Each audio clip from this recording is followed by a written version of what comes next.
டே 2 of இன்றைக்கி என்ன சாப்பிட்டேன் டு லூஸ் வெயிட். என்னோடய கரண்ட் வெயிட் வந்து 66.35, 0.65 கேஜி வந்து குறைச்சிருக்கேன். என்னோடய பிரேக்ஃபாஸ்ட்டுக்கு வந்து நான் வெஜிடபிள் நிறையா போட்டு வெஜிடபிள் பிரியாணி, அப்புறம் ப்ரோட்டீனுக்கு ஒரு எக் எடுத்துக்கிட்டேன். அப்புறம் என்னோடய கட் ஹெல்த் இம்ப்ரூவ் பண்ணுறதுக்காக தயிர் வந்து ஆட் பண்ணியிருக்கேன். உங்களோட கட் ஹெல்த் இன்ஃப்ளமேஷனால் கூட உங்களுக்கு வந்து வெயிட் லாஸ் ஆகாமல் இருக்கலாம். ஸோ நீங்கள் அதை வந்து டின்னருக்கு, பிரேக்ஃபாஸ்ட்டுக்கு, லஞ்சுக்கு வந்து நீங்கள் எவ்வளோ ஆட் பண்ண முடியுமோ ஆட் பண்ணிக்கோங்க. கேர்டு, யோகட் ஆர் மோர் எப்படி வேணாலும் நீங்கள் அதை சாப்பிட்டுக்கலாம். சாப்பிட்டா உங்களுக்கு வந்து வெயிட் லாஸ் வேகமாக நடக்கலாம்.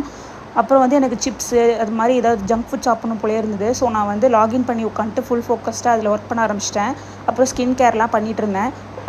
நீங்கள் இதுக்கு உங்களுக்கு வீடியோ வேணும்னாலும் நீங்கள் கேளுங்க, நான் செப்பரேட்டாக அதுக்கு ஒரு வீடியோ போடுறேன். இது மாதிரி நீங்கள் ஏதாவது பண்ணிகிட்டே இருந்தீங்கன்னா நீங்கள் மறந்துடலாம். அப்புறம் வந்து நான் டின்னருக்கு கொஞ்சம் ரைஸ் எடுத்துக்கிட்டேன். அப்புறம் அரைக்க துவையல் எடுத்துக்கிட்டேன். ரைஸ் வந்து நான் கொஞ்சம் தான் எடுத்திருக்கேன். ஃபைபருக்கு ஓகே, ப்ரோட்டீன் வந்து எனக்கு கம்மி தான். நான் வந்து போக தான் இன்க்ரீஸ் பண்ணுவேன். இதோட கரண்ட் பிக்சர் நான் வெளியே கிளம்புனேன்.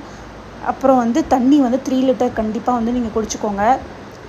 இது வந்து ஹைட்ரேஷனுக்கு ரொம்ப ஹெல்ப் பண்ணும்.